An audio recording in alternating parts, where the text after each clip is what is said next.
Bonjour. Voilà, comme je vous avais dit, je suis pas chez moi, je suis chez des amis que j'ai pas vus depuis longtemps. Je suis très contente d'être chez eux et tout ça. Et puis on partageait un peu sur nos expériences de vie.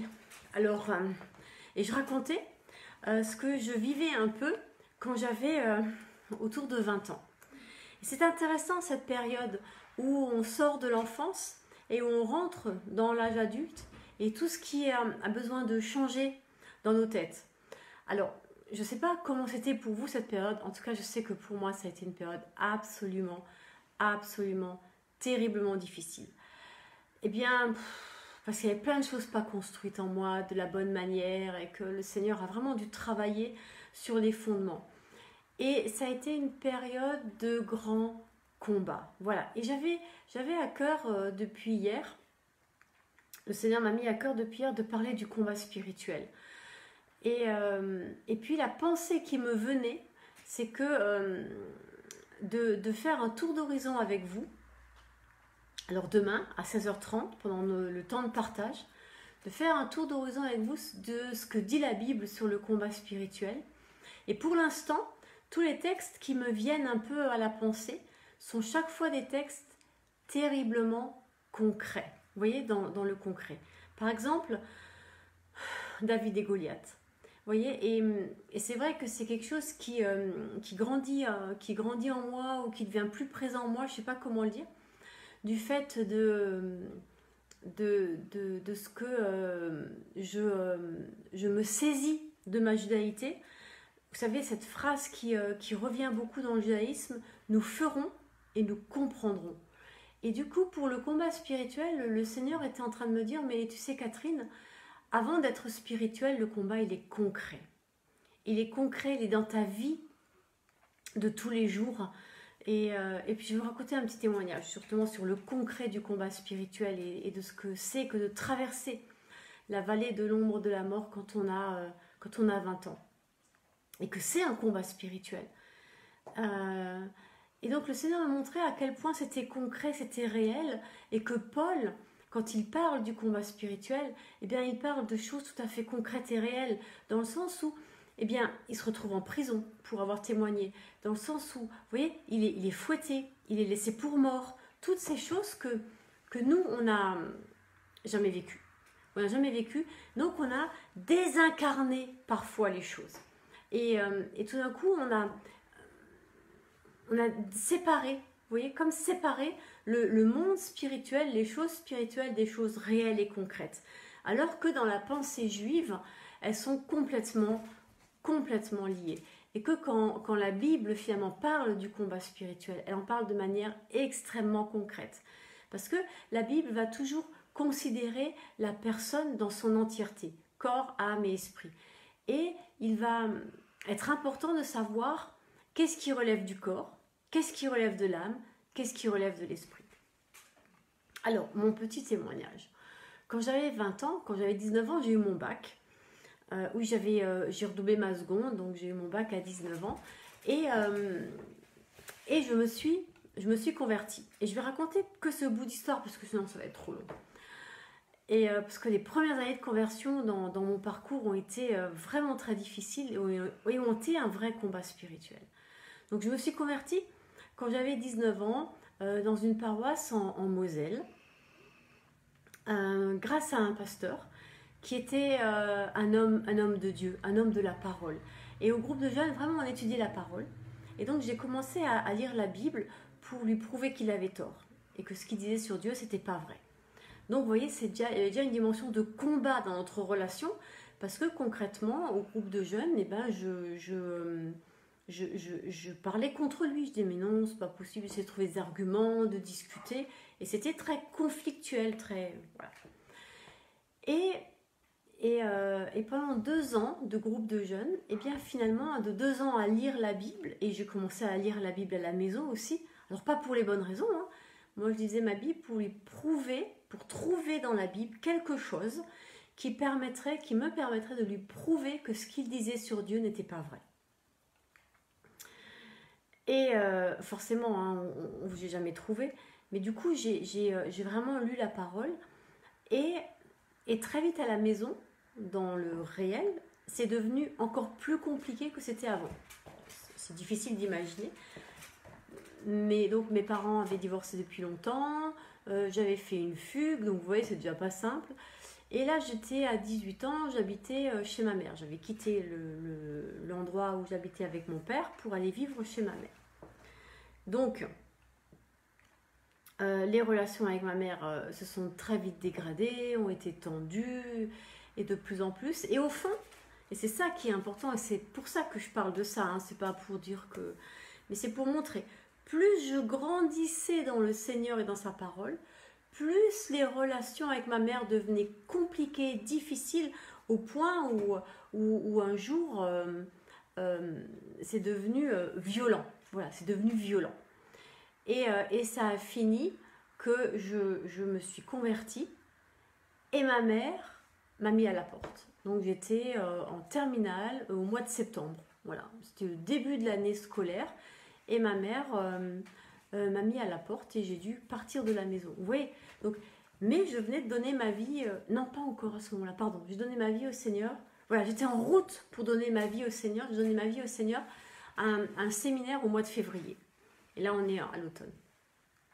Mais vous voyez, et là, on est dans les deux dimensions.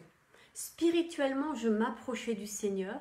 Et puis, concrètement, eh bien, les relations avec ma mère étaient devenues tellement difficiles que j'ai dû quitter la maison. J'avais 19 ans. Alors, une copine, je suis allée vivre chez une copine. Vous imaginez un peu le bazar que c'est. Et puis, finalement, mon pasteur est intervenu. Il connaissait le proviseur du lycée. Ils ont fait les démarches, les papiers qu'il fallait. Et je me suis retrouvée à l'internat. Et grâce à Dieu, il y a eu d'entrée de jeu autour de moi ces deux hommes qui ont posé un cadre et qui m'a permis de continuer à grandir, donc à passer mon bac, à avoir mon bac, parce que c'était pas évident, j'étais en terminale, et puis et aussi spirituellement, le règlement du lycée faisait que je ne pouvais plus aller au groupe de jeunes le vendredi soir, donc j'ai plus pu aller au groupe de jeunes le vendredi soir. Pourtant, je pensais que le proviseur était chrétien, que j'aurais... Non, j'ai pas eu de... Par contre, je suis allée au culte tous les dimanches matin. Et la grâce de Dieu, ça a été que pendant toute cette année scolaire, à tous les cultes, mais vraiment tous les cultes, eh bien, le Seigneur, au travers de la prédication, répondait à mes questions de la semaine. Ça, c'était incroyable, à vivre cette grâce de Dieu. Mais vous voyez, sa parole, la Bible, me construisait au travers de la prédication et de cette fidélité que tous les dimanches, mon pasteur venait me chercher. Alors, il faisait un culte dans le village où j'habitais. Donc, j'allais à la fin de ce culte-là et j'allais au culte au village d'à côté et puis il me ramenait. Le Seigneur a permis comme ça que des choses se mettent en place autour de moi. Vous voyez, comme c'est concret. Et à quel point c'était un combat à ce moment-là pour, au fond quoi? C'est quoi le combat? Eh bien, c'était est-ce que j'allais vivre ou est-ce que j'allais mourir? Est-ce que j'allais avoir ce bac, pouvoir faire des études, etc. Ou est-ce que j'allais me retrouver SDF ou je sais pas quoi, ou mal tourner, ou tomber dans la drogue Parce que la première personne qui m'a accueillie, c'était une copine qui se droguait, qui sortait avec les garçons, enfin plein de choses vraiment pas belles, quoi. Et là, le Seigneur a permis concrètement qu'il y ait des gens autour de moi qui posent des limites, quoi. Puis à un moment, je me rappelle, à cette époque-là, j'étais allée voir le proviseur, une copine de classe avait une super idée, voulait que j'aille vivre avec elle, ses parents. Alors j'ai dit au proviseur, je vais quitter l'internat, je vais aller vivre avec cette famille. Et le proviseur m'a dit, parce qu'il ne pouvait pas m'empêcher, j'avais 18 ans, il m'a dit, si vous faites ça, je vous renvoie du lycée. Non, peut-être pas quand même. Donc j'ai pas fait ça. Mais vous voyez, c'était... Voilà, il m'avait dit non. Et de non en non, grâce à ces hommes et à ces hommes de Dieu qui ont été là, qui ont été cadrants, qui ont été structurants à ce moment où j'avais 19 ans, où j'avais 20 ans, où ces âges on part dans tous les sens, eh bien moi je dis merci Seigneur, parce que dans ce moment-là de ma vie, il y a eu ces hommes qui m'ont dit non. Et j'ai toujours été reconnaissante à ce pasteur-là, parce qu'il a été un vrai père pour moi dans cette période de ma vie, simplement en se tenant devant moi et en me disant non, Catherine, non, tu ne vas pas par là, non, tu ne fais pas ça, non, non et non. Et ce non, les noms qu'il a dit sur ma vie, et m'ont permis de ne pas partir en cacahuète. Voilà. Et là, c'est concret. Mais vous voyez le combat spirituel qu'il y a derrière pour le salut d'une âme. Voilà. Et c'est ça, le combat spirituel, je crois. C'est le salut d'une âme. Et je crois qu'il est extrêmement important. Et je vais vous donner un autre petit témoignage. Il y a 2 nuits, la nuit du 31 au 1er. Donc, j'étais avec ma fille et puis j'avais envie qu'on regarde les 10 commandements, qu'on fasse ce passage-là du 31 à la nouvelle année, en reposant cette parole de Dieu, que vraiment, voilà, tes commandements, ta parole qu'on veut suivre, obéir à ta parole. Vous savez, Jésus a toujours beaucoup insisté sur l'enseignement avant les miracles et les guérisons. C'est l'enseignement, la parole. Et donc, minuit arrive, on fait un peu la fête. On s'ouvre une bouteille de shampoing, vous saurez tout. Non, pas tout. Bref, minuit 20, le téléphone sonne. Et je vois s'afficher un nom. Quelqu'un à qui je n'ai pas parlé depuis 3 ans. Et c'est un des jeunes de la paroisse d'avant, de la paroisse de près de Bordeaux, qui m'a appelé en me disant: Catherine, j'avais envie de t'appeler pour te dire bonne année, comment tu vas, et je voulais te remercier pour le pasteur que tu as été pour moi. Et j'ai été touchée. J'étais touchée parce que d'abord, j'ai pas été extraordinaire avec lui, hein, vous inquiétez pas. Hein, j'ai rien fait j'ai juste fait un caté, je lui ai juste appris la Bible pendant 6 ans et je l'ai confirmé avant de partir. C'est vraiment tout ce que j'ai fait. C'est un enfant avec des parents formidables, une famille vraiment chouette et donc vraiment pas du tout un cas comme moi. J'ai pu être un cas. Vraiment un gamin, il était super. Et ça m'a touchée. Ça m'a touchée, vous voyez, de ce qui m'appelle 3 ans après pour me dire: mais tu sais, je continue à lire la Bible et à prier. Et ça, c'était chouette.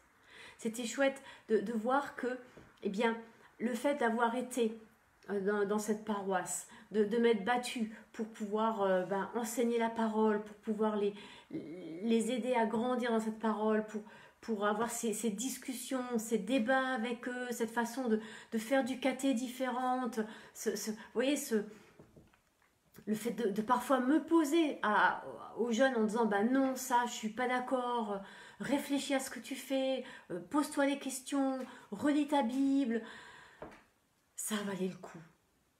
Voilà, ça valait le coup. Et là, c'est du combat. Parce que chaque fois qu'on va se battre pour prendre position pour la parole de Dieu, pour la mettre vraiment en pratique, dans le concret, eh bien,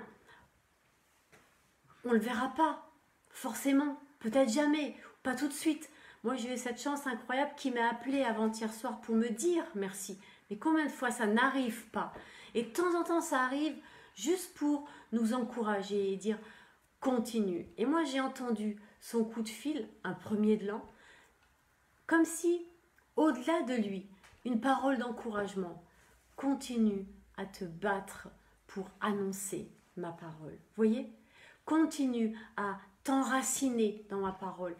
Persévère, ne lâche pas ma parole. Et j'avais à cœur de vous dire, là, il y a quelque chose qui relève du combat et il est spirituel. Quand dans le concret, on prend position pour la parole de Dieu. Quand dans le concret, on essaye dans sa propre vie, à son petit niveau, d'être cohérent. D'être juste cohérent.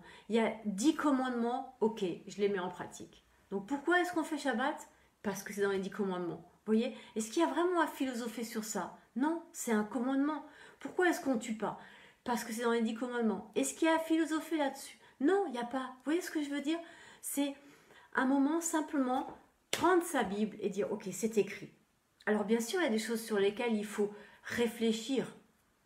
Parce que sinon, on ne va jamais abolir l'esclavagisme. Sinon, on pratique la polygamie, etc., etc. Vous voyez? Il faut une réflexion et une pensée que le Saint-Esprit vient éclairer.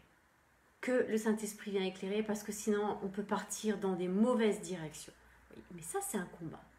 Seigneur, quand tu viens éclairer ma pensée, est-ce que c'est Est-ce que ce que je dis, c'est ma parole ou est-ce que c'est toi au travers de moi? Vous voyez, ça, c'est un combat. Et on reçoit une armée pour ça. Une armure, pardon, pour ça. Éphésiens 6. Garde mes pensées. Toute pensée captive à Christ, vous voyez. Là, il y a du combat. Et c'est concret. C'est concret. C'est mes pensées, ce qui se passe dans ma tête. Pour que ce qui sort de ma bouche puisse apporter la vie.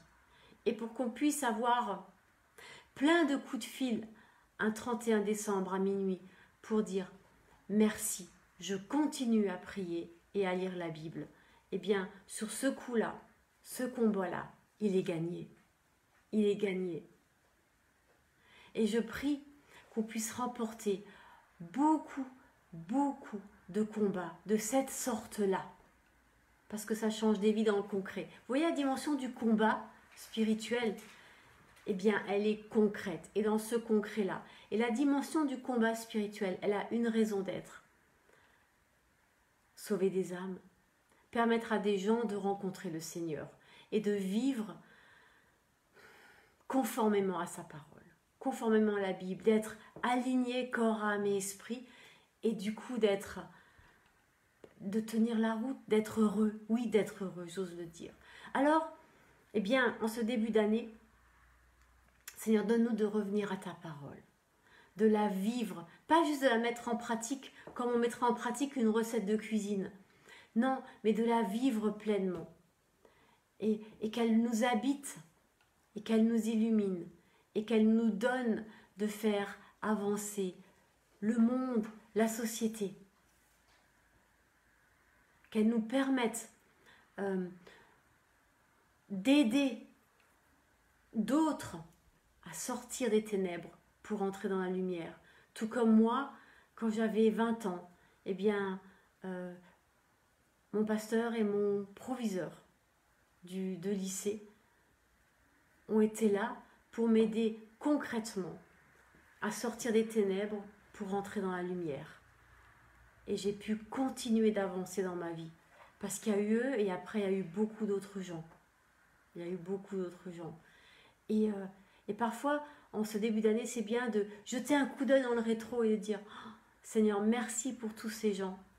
Pardon pour le mal que j'ai fait en gesticulant, en me débattant parce que mon vieil homme ne voulait pas mourir, ou que je ne voulais pas grandir, ou que je ne voulais pas obéir, ou que je ne voulais pas plier le genou devant toi.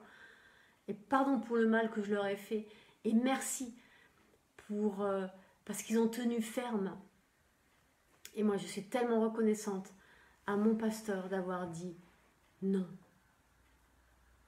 Et vous savez, quand je suis partie en fac de théologie pour devenir pasteur, ça a été la première personne à qui je l'ai dit. Et il m'a accompagnée pour l'inscription, il a fait la lettre de recommandation, il a vraiment été là. Et puis après, il a fait un truc extraordinaire.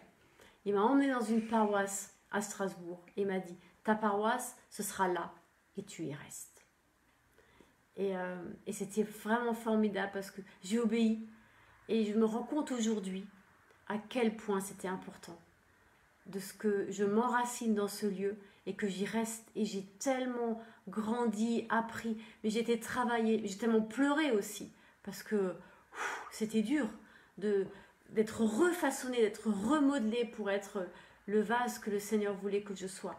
Et vous savez quoi? Eh bien, il y a 10 ans et demi, 10 ans, quand ma fille est née, c'est dans cette paroisse-là qu'elle a été présentée. Parce que avec mon mari, on avait à cœur que ce soit là que son nom soit inscrit sur les registres. Elle a été présentée, pas baptisée. Et c'était très drôle parce qu'il y a 1 an, je suis retournée à cette paroisse pour la présenter au pasteur qui l'avait présentée, qui avait conduit la cérémonie, et pour lui dire, regarde la jeune fille, la petite fille qu'elle est devenue, et il était touché. Il était touché de voir qu'on avait pris cette parole au sérieux, et qu'elle était élevée dans la parole de Dieu, et qu'elle grandissait en apprenant la parole de Dieu. Vous voyez, j'avais envie et ça c'est un combat. J'ai envie de vous partager ça pour vous encourager dans ces combats de tous les jours qui sont tellement spirituels. Mais pour de vrai, là, ça c'est spirituel. Ça, c'est spirituel. Alors soyons spirituels et battons-nous, combattons tous les jours le bon combat de la foi. Et je propose qu'on reste un moment sur ce thème du combat, qu'on puisse vraiment le développer et que demain, à 16h30, on vous enverra tous les liens pour le Teams et venez partager avec nous vos combats et qu'on puisse terminer en priant les uns pour les autres, que le Seigneur nous revête de son équipement de lumière, parce que la victoire, elle est déjà remportée par Jésus-Christ à la croix. Yeshua a remporté la victoire pour nous à la croix, et que on puisse recevoir cette réalité de la victoire de Yeshua dans nos vies, dans la louange. Parce que c'est ça la louange. C'est vraiment être revêtu des choses d'en haut pour les amener et les vivre sur la terre. Amen. Ce soir, vers 18h, j'aurai peut-être du retard. Je ne promets pas d'être à l'heure ce soir. 18h30. Voilà. On sort de Shabbat. Et demain, 16h30, temps de partage sur le combat. De façon large, peut-être partir de nos expériences de vie et de voir les différents textes dans la parole qui résonnent, de voir comment ils résonnent et comment on peut les entendre et de prendre le temps de s'arrêter sur cette question du combat spirituel. Soyez bénis, à bientôt, à tout à l'heure.